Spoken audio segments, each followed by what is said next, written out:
இந்த வீடியோவை வழங்குவோர் சத்யஜோதி தயாரிப்பில் தல அஜித் குமார் நடிக்கும் விஸ்வாசம். Welcome to the 75 lakh social media subscribers. Thank you for watching this video.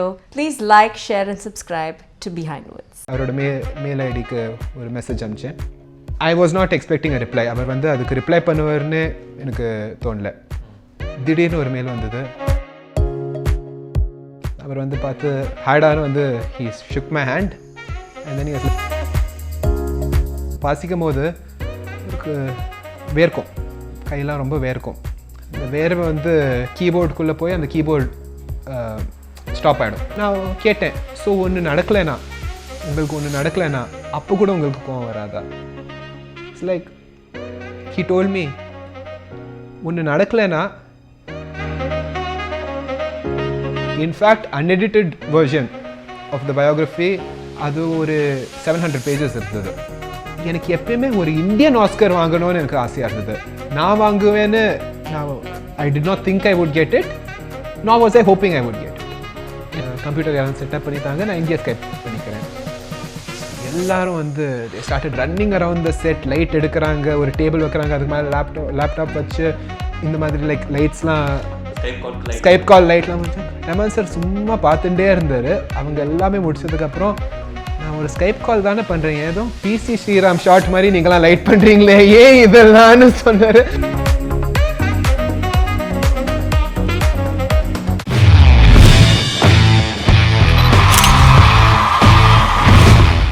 Behind words மாற்றி யோசி வித் அக்னி. இந்த எபிசோடில் என் கூட நோட்ஸ் ஆஃப் அ ட்ரீம் அப்படின்னு ஏஆர் ரஹ்மான் அவர்களுடைய பயோகிராஃபியோட ஆத்தர் கிருஷ்ணா த்ரிலோக் இருக்காங்க.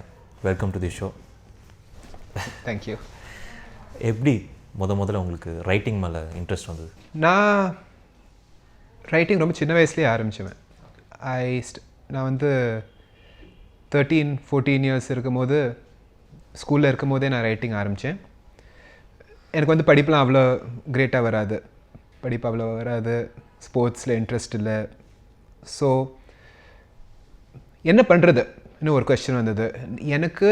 இந்த லைஃப்பில் நான் என்ன what am I supposed to doன்னு ஒரு கொஸ்டின் வந்தது எனக்கு. எனக்கு எப்பயுமே மூவிஸ்னால் ரொம்ப பிடிக்கும், புக்ஸ்னால் ரொம்ப பிடிக்கும், பாட்டுனா ரொம்ப பிடிக்கும், க்ரியேட்டிவ் இண்டஸ்ட்ரி எனக்கு ரொம்ப பிடிக்கும். ஸோ நான் நினச்சேன் ஒரு புக்கு தான் எழுதி பார்க்கலாமே, லூஸ் பண்ணுறதுக்கு எதுவுமே இல்லை.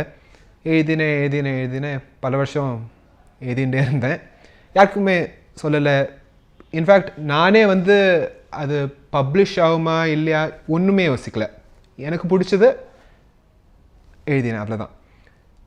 ஸோ அப்படி தான் ஆரம்பிச்சது. அப்புறம் எனக்கு ஒரு 18-19 வயசு இருக்கும்போது ஒரு ஏஜென்ட் எனக்கு கிடச்சாங்க, சந்தியா ஸ்ரீதர் மேம்னு. அவங்க தான் வந்து சொன்னாங்க, ஃபர்ஸ்ட் என்கரேஜ்மெண்ட் அவங்கக்கிட்டே தான் வந்தது, நீங்கள் வந்து நல்லா எழுதுறீங்க, இது நீங்கள் பண்ணணும் நிஜமாவேன்னு. ஸோ அப்புறம் பப்ளிஷர்ஸ் கிட்டலாம் பேச ஆரம்பித்தோம். ரிஜெக்ஷன்ஸ் இருந்தது, நிறைய பேர் சொன்னாங்க விட்டுடு வேண்டாம்னுலாம் சொன்னாங்க.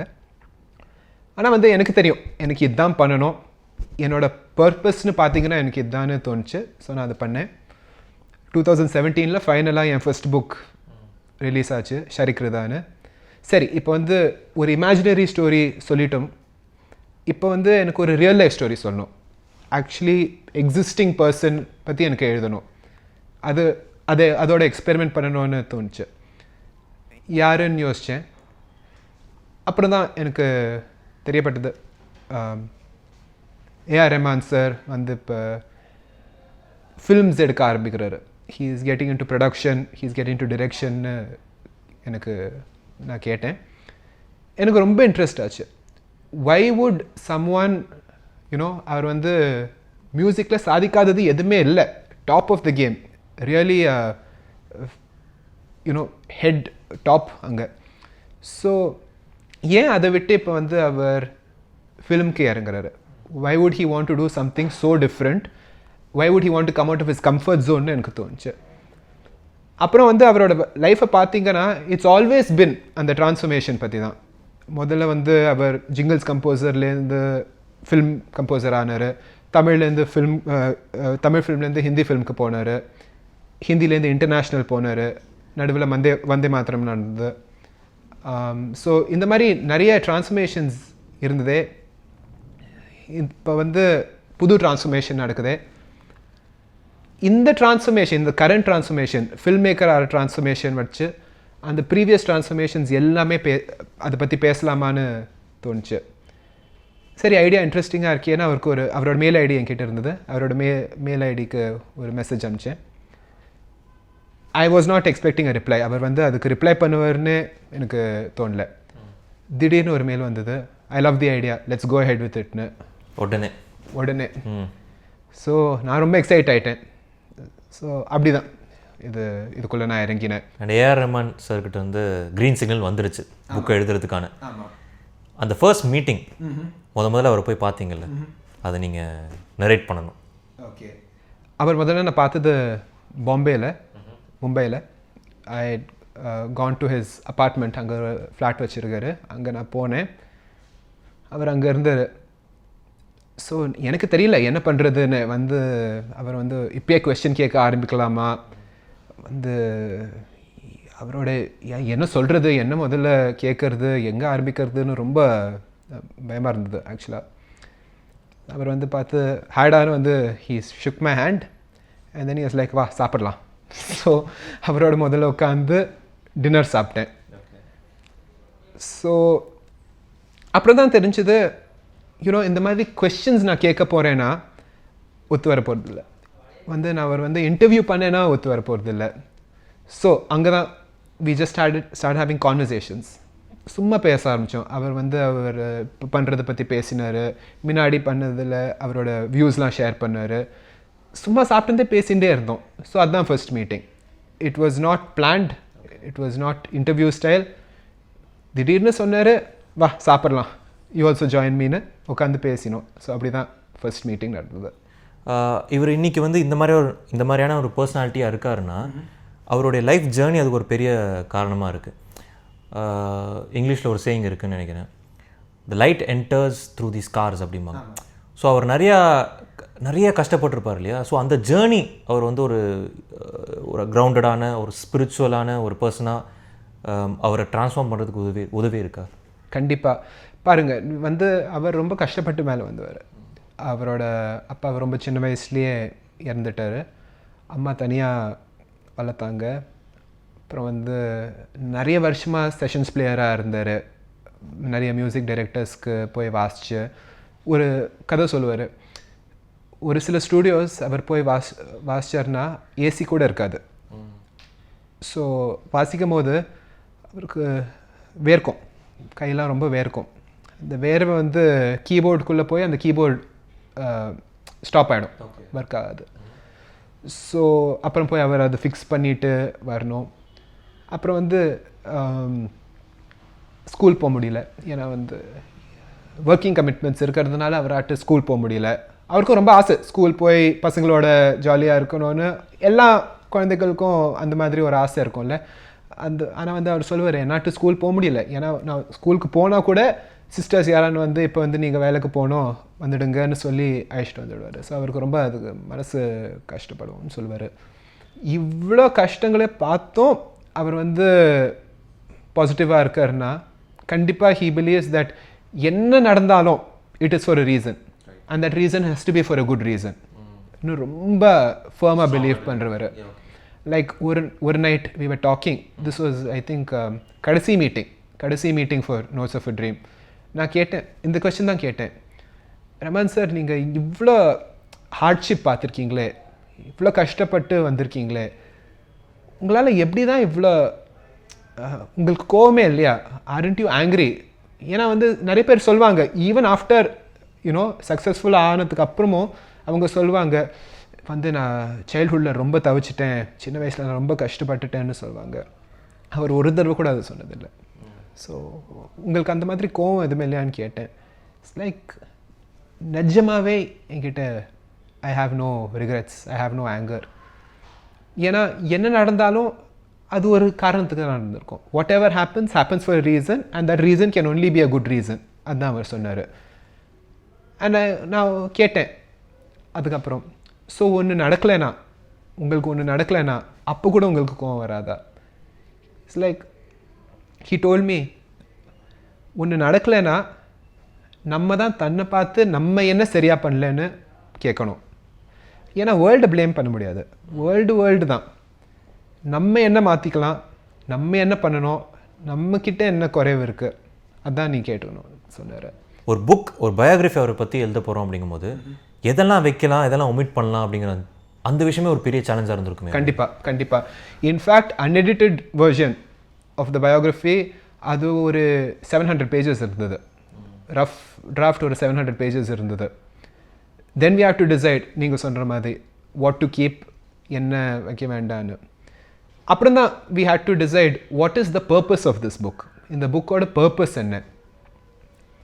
அது one of course to show that you know Rahman sir எப்பயுமே அவரை he likes to challenge himself.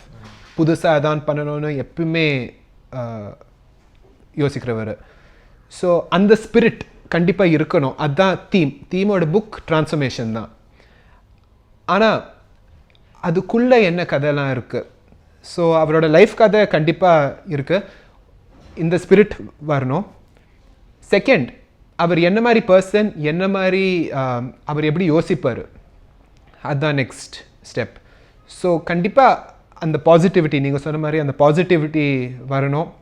அவரோட டீப் ஸ்பிரிச்சுவாலிட்டி, அவரோட ஸ்பிரிச்சுவாலிட்டிலேருந்து தான் எல்லாமே வருது. மியூசிக்காக இருக்கட்டும், அவர் சொல்கிற வார்த்தைகளாக இருக்கட்டும், என்ன வேணாலும் என்ன எடுத்தீங்கனாலும் அந்த ஸ்பிரிச்சுவாலிட்டிலேருந்து தான் வரணும். ஸோ அந்த ஸ்பிரிச்சுவாலிட்டி கண்டிப்பாக இருக்கணும். அப்புறம் அந்த ஒரு ஜாலினஸ் இருக்குது. அவரோட ஹார்ட்டில் ஒரு ஜாலினஸ் இருக்குது. எப்போ பார்த்தாலும் சிரிச்சுட்டு இருப்பார், எப்போ பார்த்தாலும் ஜோக்ஸ் கிராக் பண்ணிட்டு இருப்பார். அந்த லைட் ஹார்ட்டட்னஸும் வரணும். அண்ட் அஃப்கோர்ஸ் நம்ம I think all of us, நம்ம எல்லாரும் அவரோட பாட்டு கேட்டு மாறி இருக்கோம். We have all been transformed in some way by some song of his. So அந்த லிஸ்னிங் எக்ஸ்பீரியன்ஸ், நீங்கள் அவரோட பாட்டு கேட்கும் போது நீங்கள் ட்ரான்ஸ்ஃபார்ம் ஆகி அவர் லவ் பண்ணுற, you fell in love with him. அந்த மாதிரியே படிக்கும் போதும் you have to fall in love with ஹிம்னு என்னோட பர்சனல் ஜேர்னி. ஸோ இதெல்லாமே ப்ரைமரி ஃபேக்டர்ஸாக வச்சுட்டு வி டிசைடட் என்ன வைக்கணும் என்ன வைக்க வேண்டான்னு. அப்படி தான் கொண்டு வந்தோம் புக்கை. அண்ட் அந்த ட்ரான்ஸ்ஃபர்மேஷன், அவர் is a man of transformation. நீங்கள் சொன்ன மாதிரி ஃபர்ஸ்ட் ஜிங்கிள்ஸ் கம்போஸ் பண்ணார், then he came into film music, அப்புறம் ஃபிலிம் டைரக்ஷனுக்குள்ளே போயிட்டார். இதை பற்றி அவர்கிட்ட நீங்கள் கேட்டிங்களா பர்சனலாக? ஆமாம். என்ன சொன்னார் அபவுட் திஸ் ட்ரான்ஸ்ஃபர்மேஷன்? எனக்கு போர் அடிக்குதுன்னு சொன்னார். போர் அடிக்குது. எனக்கு ரொம்ப நாள் if I keep doing one thing for very long time எனக்கு போர் அடிச்சதுன்னு, those are his words. I get bored of doing something for too long. நான் முன்னாடி சொன்ன மாதிரி அவருக்கு சேலஞ்சுனால் ரொம்ப பிடிக்கும். எப்போ பார்த்தாலும் கூகுளில் போய் புது புது இன்ஃபர்மேஷன் எப்பயுமே பார்த்துட்டே இருப்பார். அவருக்கு கற்றுக்கணும், தெரிஞ்சுக்கணும், புது பீப்புள் மீட் பண்ணணும். எனக்கு every day I need to be little smarter than how I went to sleep the previous டேன்னு அந்த மாதிரி அப்படி யோசிக்கிறவர் அவர். And being a Rahman fan, எனக்கு அஃப்கோர்ஸ் அவரோட மியூசிக் ரொம்ப பிடிக்கும். அதை தாண்டி அவரோட அந்த பர்சனாலிட்டி இருக்குல்ல, இட்ஸ் வெரி இன்ஸ்பைரிங். எனக்கு ஒரு விஷயம் அவர்கிட்ட ரொம்ப ரொம்ப பிடிச்ச ஒரு விஷயம்னா அவர்கிட்ட இருக்கிற அந்த சைல்ட் லைக் ஸ்பிரிட், அது இன்னும் அலைவாக இருக்குது. கண்டிப்பாக அதான் சிரிக்கிறது, ரைட், வெரி வெரி இன்னசென்ட். அந்த இன்னசென்ஸ், அந்த பியூரிட்டி கண்டிப்பாக இருக்குது. ஸோ அது அவரோட ஸ்பிரிச்சுவாலிட்டிலேருந்து தான் வருது. No other reason for that. ஏன்னா அவருக்கு ஈகோனா சுத்தமாக இல்லை. No ego. That is the sign of a spiritual person இல்லையா? கண்டிப்பா ஈகோ இருக்க கூடாது. கண்டிப்பா ஜீரோ ஈகோ. அவர் மியூசிக் கூட பார்த்தீங்கன்னா, அவர் வாசிக்கிறத நீங்கள் பார்த்துருக்கீங்கன்னா கண்ணை மூடிட்டு வேற எங்கேயோ இருக்கிற மாதிரி இருக்கும். அவரோட ஹேண்ட்ஸ் அந்த பியானோவில் போயிட்டு இருக்கும், ஆனால் அவர் வேற எங்கேயோ இருக்கிற மாதிரி இருக்கும்.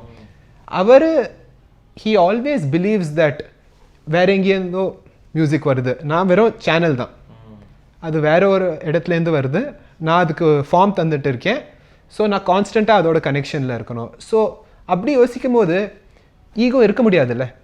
அண்ட் ரெஹ்மான் சார் பற்றி ஒரு புக்கை எழுதுகிறோம் அப்படிங்கும்போது அவருக்கு ரொம்ப நெருக்கமான நிறைய பேரை நீங்கள் மீட் பண்ணியிருப்பீங்க, அவர்கிட்ட நிறைய ஸ்டோரிஸ் கேட்டிருப்பீங்க. அதில் ஒரு பெரிய கான்ட்ரிபியூஷன்னா யார்கிட்ட இருந்து வந்தது? அவரோட ஸ்டூடியோவில் ஒர்க் பண்ணுறவங்க, engineers, people who are just around the studio, அந்த மாதிரி நிறைய பேர் இருக்காங்க. அவங்க முன்னாடி பப்ளிக் கிட்ட பேசினதே இல்லை, பேசவும் மாட்டாங்க. பிகாஸ் அவங்க வந்து சாரோட அவ்வளோ டைம் ஸ்பெண்ட் பண்ணுறதுனால they know so much about him.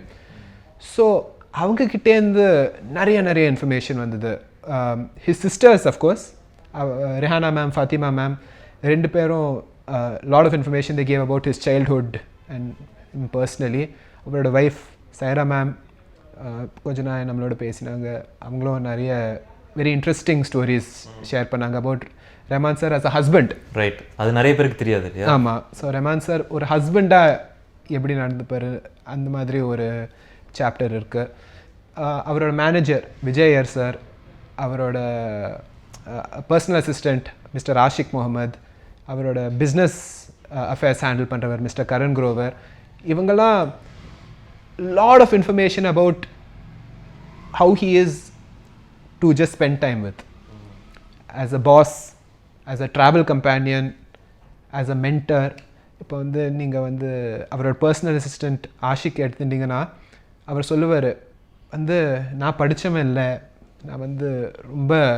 நான் வந்து இங்கே அவரோட அம்மா தான் என்னை ஒரு தர்காவில் மீட் பண்ணி என்னை இங்கே வேலைக்கு சேர்த்துட்டாரு. நான் முதல்ல அவருக்கு டீலாம் தான் சர்வ் பண்ணுவேன்.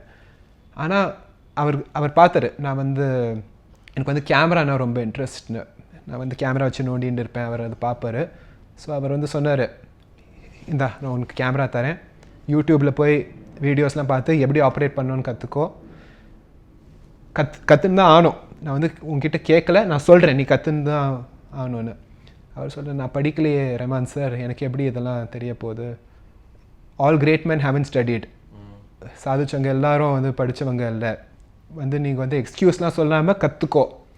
ஸோ அந்த மாதிரி ஒரு சைட் டு ஹிம் தெரிய வந்தது. ஸோ இந்த மாதிரி people who have not spoken out before but know a lot about him, very useful, ரொம்ப யூஸ்ஃபுல்லாக இருந்தாங்க. Notes of a dream Rahman sir கொடுத்துருப்பீங்க. ஆமாம். அவர் படிச்சுட்டு என்ன சொன்னார்? அவர் படிச்சுட்டு ஆக்சுவலாக வந்து ஸோ அவர் வந்து முன்னாடியே படிச்சுட்டாரு. எப்படி அது ரொம்ப இன்ட்ரெஸ்டிங்கான ஒரு கதை. அவர் வந்து இது முடியும் போது லாஸ் ஏஞ்சலஸில் இருந்தார்.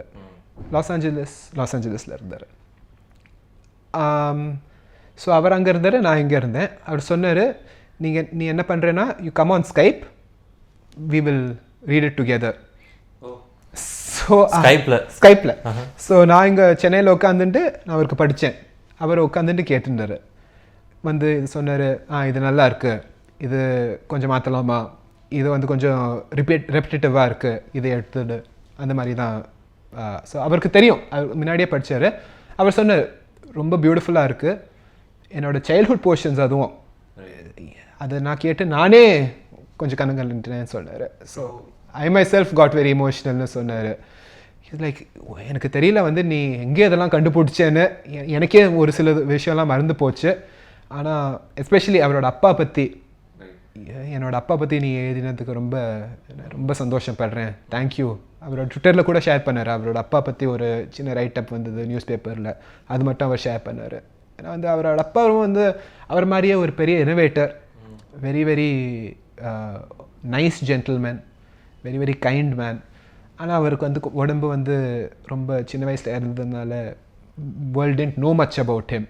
அவருடைய அந்த ஆஸ்கர் ட்ரீம், இந்த அகாடமி அவார்ட் வின் பண்ண அந்த மொமெண்ட், அது டெஃபினட்டாக வந்து ஒரு பெரிய மொமெண்ட்டாக அவருக்கு இருந்திருக்கும்.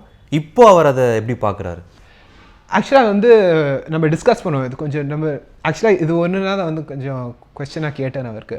ஸோ அவர் வந்து வின் பண்ணதை பற்றி நான் படித்தேன்.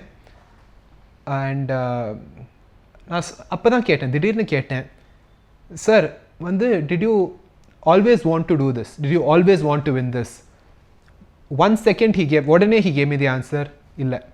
இட்ஸ் லைக் எனக்கு எப்பயுமே ஒரு இந்தியன் ஆஸ்கர் வாங்கணும்னு எனக்கு ஆசையாக இருந்தது. நான் வாங்குவேன்னு I did not think I would get it, nor was I hoping I would get it. எனக்கு ஒரு இந்தியன் வாங்கணும்னு ஆசையாக இருந்தது. I have become that Indian. I'm very happy. I'm very grateful. ஆனால் நான் எப்பயுமே ஒரு இந்தியன் தான் வாங்கணும், நான் வாங்கணும்னு நான் வேண்டிக்கவே இல்லை, இந்தியன் வாங்கணும்னு தான் வேண்டிட்டேன். இந்த ரைட்டிங் ப்ராசஸ் அப்போது ஏதாவது எழுதிட்டு இருக்கும்போது அட் சம் பாயிண்ட் அப்படியே அதை நிறுத்தி ஒரு ரெஹ்மான் பாட்டு கேட்கலாம்னு சொல்லி கேட்டிருக்கீங்களா? ஐயோ கண்டிப்பாக. நான் எழுதும் போது எப்பயுமே பாட்டு கேட்டுன்னு தான் எழுதுவேன். ஃபர்ஸ்ட் புக்காக இருக்கட்டும், செகண்ட் புக்காக இருக்கட்டும், 2 புக்குக்கும் ரெஹ்மான் சார் பாட்டு கேட்டு தான் எழுதியேன். First one I used to listen to அந்த Bombay sound track, Yuvraj sound track அதெல்லாம் கேட்டு எழுதுவேன். This time also especially rock star இல்லையா, ராக் ஸ்டார்லாம் வந்து ஃபிர்சே உட்சலாலாம் கேட்டிங்கன்னா பயங்கர spiritual, Kuhar ஃபாயா Kuhar, all of that. நிஜமாவே அந்த கேரக்டர் படத்தை பார்த்தீங்கன்னா ரன்பீர் கபூர் திடீர்னு வந்து அந்த பாட்டு கேட்கும் போது அப்படியே ஒரு ஸ்பிரிச்சுவல் எக்ஸ்பீரியன்ஸ் நடக்கிற மாதிரி இருக்கும். நிஜமாவே அவருக்கு அது ரொம்ப ரிலேட் பண்ணிக்க மாதிரி இருந்திருக்கும் இல்லையா ரெஹ்மான் சாருக்கு. அது கேட்டிங்களா? இம்தியாஸ் அலி சார் கிட்ட கேட்டேன், like Imtiaz sir, do you think Rahman sir related to the story of rock star? எனக்கு அந்த படம் ரொம்ப பிடிக்கும். எனக்கு அட் சம் பாயிண்ட் நான் அந்த படம் பார்த்துட்டு இருக்கும்போது ரன்பீர் கபூர் வந்து எனக்கு ரெஹ்மான் சார் மாதிரி தெரிவார். அட் சம் பாயிண்ட் ஆக்சுவலாக ரொம்ப நிறைய சிமிலாரிட்டிஸ். அப்புறம் வந்து ஒரு தர்காவில் போய் வந்து அங்கே வந்து அந்த ஸ்பிரிச்சுவல் சூஃபி கவாலி எக்ஸ்பீரியன்ஸில் காடை பார்த்து நிஜமாவே வந்து அப்போ தான் அவருக்கு மியூசிக்னா என்னென்னு he falls in love with music. அப்போ தான் ஸோ சொன்னார், இம்தியாஸ் அலி சார் சொன்னார், he is like I think he related to the story a lot. ஆனால் நிஜமாவே அவருக்கு வந்து நீங்கள் புக் படிச்சிங்கன்னா இருக்கு why he agreed to do Rockstar. வந்து ஒரு போயம் இருக்குது, பாபா ஃபரீத் ஒருவர் எழுதியிருக்கார் அந்த போயமை. அந்த போயம் என்ன சொல்லணும்னா, நான் இறந்ததுக்கப்புறம் இப்போ வந்து பழைய காலத்துலலாம் அங்கே வந்து யாராவது இறந்தாங்கன்னா அவங்க பரி பண்ண மாட்டாங்க, கொளுத்த மாட்டாங்க. they leave it outside for the birds to eat the body. அதுதான் அவங்களோட கல்ச்சர். ஆனால் வந்து இவர் என்ன சொல்கிறாருன்னா, என்னை நான் இறந்ததுக்கப்புறம் என்னை வெளில பேர்ட்ஸ்க்கு வச்சதுக்கப்புறமும் அந்த பறவை என்னோட கண்ணை எடுக்கக்கூடாது. ஏன்னா நான் இன்னும் என் பிலவெடுக்கு வெயிட் பண்ணுறேன், நான் இன்னும் என் லவருக்கு வெயிட் பண்ணுறேன்னு அந்த சாங் அதான். ஸோ நாதான் பரிந்தே பார்த்தீங்கன்னா அதுதான் அந்த சாங் லிரிக்ஸ். ஸோ இந்த போயம் கேட்டோடனே ரெஹ்மான் சார் சொன்னார் அதோட மீனிங் என்ன. அவர் வந்து அந்த ஒரிஜினல் போயமை சொன்னார். ரெஹ்மான் சார் அதை கேட்டு அதோட மீனிங் என்னன்னு கேட்டார். So Imtiaz Ali sir explain பண்ணார். ஸோ இம்தியாஸ் அலி சார் சொல்கிறாரு வந்து அவர் வந்து ஓகேன்னு உடனே சொல்லலை, ஆனால் அது கேட்டதுக்கப்புறம் I got the feeling that அவர் வந்து பண்ண போறாருன்னு. மணி சார்ட்ட பேசுனீங்களா? அஃப்கோர்ஸ் அவர் இல்லாமல் எப்படி ஒரு ரெஹ்மான் பயோகிராஃபி? ஒரு ரோஜா நடக்கிற டைம் போது அவர் ஜிங்கிள்ஸில் பயங்கர ஃபேமஸ். ஸோ கதை என்னென்னா, ஒரு நாள் 2 jingle film makers, Sharada Trilok and Trilok Nair, அவங்களோட ஜிங்கிள் கம்போஸ் பண்ணியிருந்தார் ரெஹ்மான் சார். அண்ட் அன்னைக்கு தளபதி ப்ரிவ்யூ. சாரதா திரிலோக்கும் மணிரத்னம் சாரும் கசின்ஸ். ஸோ அவங்க வந்து அந்த ப்ரிவ்யூக்கு they had planned to go later that day. Jingle ஒர்க்லாம் முடிச்சுட்டு they were planning to go. அது வந்து ரெஹ்மான் சார் கிட்ட சொன்னாங்க சாரதா திரிலோக். உடனே ரெஹ்மான் சார் நானும் வரலாமான்னு கேட்டார். So Sharda was like, okay. I mean, like, he's not asked anything from us up until now. இது வரைக்கும் இவர் ஒரு ஹெல்ப் கூட நம்மளை கேட்டதில்லை. அவர் வந்து மணிரத்னம் ஃபேன்னு சொல்கிறாரு. So come let's you also come with அஸ்ன்னு சொன்னார்.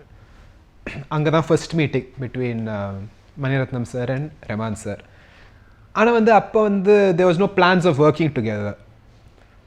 அப்புறம் ரோஜா நடக்கும்போது ப்ரொடியூசர் பாலச்சந்தர் சார் சொன்னார் வந்து, நீங்கள் வந்து இளையராஜா சாரோட இத்தனை நாளாக ஒர்க் பண்ணிட்டு இருக்கீங்க, வந்து மணிரத்னம் சார் சொல்கிறாரு, பரத்வாஜ் ரங்கன் புக்கில் சொல்லியிருக்காரு, பாலச்சந்தர் சார் சொன்னார் வந்து உங்களுக்கு இளையராஜா சார் தான் வேணும்னா நீங்கள் கண்டிப்பாக யூஸ் பண்ணிக்கலாம், நோ ப்ராப்ளம், வீல் ஃபைண்ட் வேணும்னு சொல்லியிருந்தார். ஆனால் வந்து எப்படியும் மணிரத்னம் சார் டிசைட் பண்ணார் வேறு யாரான்னு பார்க்கலாமான்னு. நிறைய ஜிங்கிள் கம்போசர்ஸ் அவர்கிட்ட அதுக்குள்ளே சொல்லியிருந்தார், இங்கே ஒருத்தர் இருக்கார், அவர் வெரி குட், ரொம்ப நல்லா மியூசிக்லாம் போடுறாரு, அவரை ட்ரை பண்ணுங்கன்னு சொல்லியிருந்தார். ஸோ இந்த மாதிரி ஒரு சூழ்நிலை வந்ததுக்கப்புறம் மணிரத்னம் சார் சொன்னார், திரிலோக் நாயரை கூப்பிட்டு வந்து,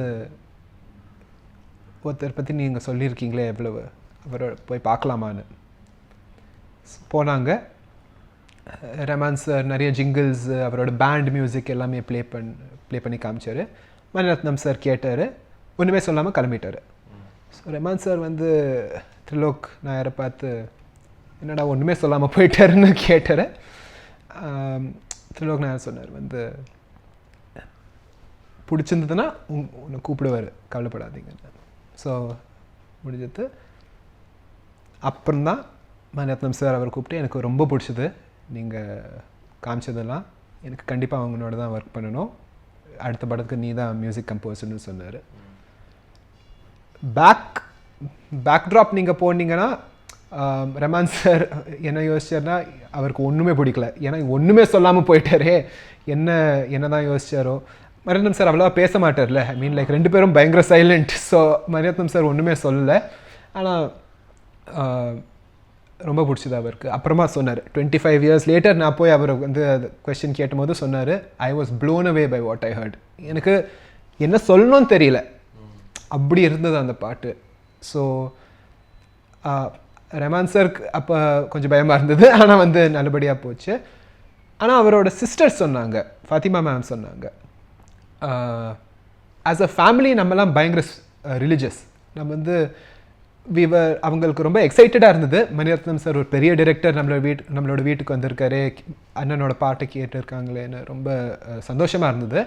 ஆனால் நம்ம எக்ஸைட்டட் ஆகலை, நம்ம வெறும் வி ப்ரே டு காட். பாசிட்டிவாக எதாவது இருந்தால் வி ப்ரே, நெகட்டிவாக எதாவது இருந்தால் we pray. So we just pray that அவருக்கு வந்து இந்த சான்ஸ் கிடைக்கும். அண்ட் ரெஹானா மேம் கரெக்டாக சொன்னாங்க, மணிரத்னம் மாதிரி ஒரு டைரக்டர் வந்து ஃபர்ஸ்ட் சான்ஸ் தந்தது ஒரு பெரிய விஷயந்தான். ஏன்னா வந்து எனி அதர் டைரக்டர் அவ்வளோ சீரியஸாக மியூசிக் எடுக்காமல் கொஞ்சம் ஆர்டினரியாக படம் ஓடி ஆர்டினரி மியூசிக் வெளில வந்து ரஹ்மான் சார் நம்மளுக்கு இப்போ தெரிஞ்ச மாதிரி வந்திருக்க மாட்டார். ஸோ டெஃபினெட்லாக மணிரத்னம் சார் கேலிபருக்கு ஒரு டைரக்டர் வந்து அவரோட ஃபர்ஸ்ட் சான்ஸ் வந்தது டெஃபினெட்லி கிரேட் விஷயம். ரஹ்மான் சாரோட மியூசிக், அவருடைய அந்த ஸ்பிரிச்சுவாலிட்டி, இதை பற்றி எல்லாமே பேசணும். முக்கியமான ஒரு aspect Rahman's sense of humour. ஒரு சென்டென்ஸ் நீங்கள் சொன்னீங்கன்னா பிஃபோர் யூ நோ இட் அவர் ஒரு ரிப்ளை வந்து சொல்லிடுவார், அது ரொம்ப தமாஷா இருக்கும். ஸோ ஒரு தடவை 99 songs ஷூட்டிங் நடந்தது மும்பையில். அவர் வந்தார் ஷூட்டிங்க்கு, பார்த்தாரு ஷூட்டிங்லாம் எப்படி நடக்கிறது எல்லாமே அப்சர்வ் பண்ணிவிட்டு திடீர்னு அவருக்கு ஞாபகம் வந்தது, எனக்கு ஒரு ஸ்கைப் கால் இருக்குது, நான் ஒரு ஸ்கைப் கால் ஷெட்யூல் பண்ணியிருக்கேன், யாரோ அமெரிக்கான்னு நினைக்கிறேன், அமெரிக்காவில் இருக்கிற யாரோட ஸ்கைப் கால் இருக்குது, அதை நான் இங்கேயே பண்ணிடுறேன், ஏன் வந்து மறுபடியும் வீட்டுக்கு போகணும் அவ்வளோ தூரம், நான் இங்கேயே ஒரு கம்ப்யூட்டர் யாரும் செட்டப் பண்ணித்தாங்க, நான் இங்கேயே ஸ்கைப் பண்ணிக்கிறேன். ஸோ எல்லோரும் வந்து they started running around the set, light எடுக்கிறாங்க, ஒரு டேபிள் வைக்கிறாங்க, அதுக்கு மேலே லேப்டாப் வச்சு இந்த மாதிரி லைக் லைட்ஸ்லாம் ஸ்கைப் கால் லைட்லாம் வச்சு ரஹ்மான் சார் சும்மா பார்த்துட்டே இருந்தார். அவங்க எல்லாமே முடிச்சதுக்கப்புறம், நான் ஒரு ஸ்கைப் கால் தானே பண்ணுறேன், ஏதோ பிசி ஸ்ரீராம் ஷார்ட் மாதிரி நீங்களாம் லைட் பண்ணுறீங்களே, ஏன் இதெல்லாம்னு சொன்னார். ஸோ எல்லாரும் like they just looked at each other, நான் அப்படியே சிரின்னு சிரிக்க ஆரம்பிச்சிட்டாங்க செட்டில். So notes of a dream, நீங்கள் ரீடர்ஸ்க்கு என்ன சொல்ல விரும்புகிறீங்க? What's in store for the audience, I mean the readers? நான் ஒன்று சொல்கிறேன் இந்த புக்கை பற்றி. நம்ம ரஹ்மான் சார் பார்த்தீங்கன்னா, he is a very very positive human being. He is surrounded by love, warmth, good energy. So in the book அந்த ஸ்பிரிட்டில் தான் எழுதப்பட்டிருக்கு. It's been written with a lot of good energy, with a lot of warmth, with a lot of love. So it's a very very positive experience. Reading experience வந்து அது ரொம்ப ரீடருக்கு positive எக்ஸ்பீரியன்ஸாக இருக்கணும்னு தான் நம்மளோட எண்ணம். Thank you so much Krishna Trilok. Thank you sir. Rahmaniac, thank you so much for writing about Rahman in notes of dream. நீங்கள் enjoy பண்ணுவீங்கன்னு நான் நம்புகிறேன். கண்டிப்பாக நான் வாங்கி படிக்கிறேன். Thank you so much.